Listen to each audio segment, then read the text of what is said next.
Hello, I'm in a 2015 Kia Sedona, and I'm going to show you today how to change between Fahrenheit and Celsius for your displays. So first you'll start the vehicle. You'll see, wait for everything to boot up. But to toggle between all the options here on your steering wheel, you should see some button like this.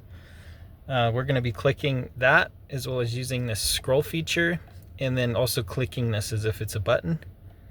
So we're going to hit that looks like, a couple papers or whatever. So we'll hit that, hit it again, and then I'm going to use this to scroll up and down. So we're going to scroll down until we get to other features, and then push this in to select.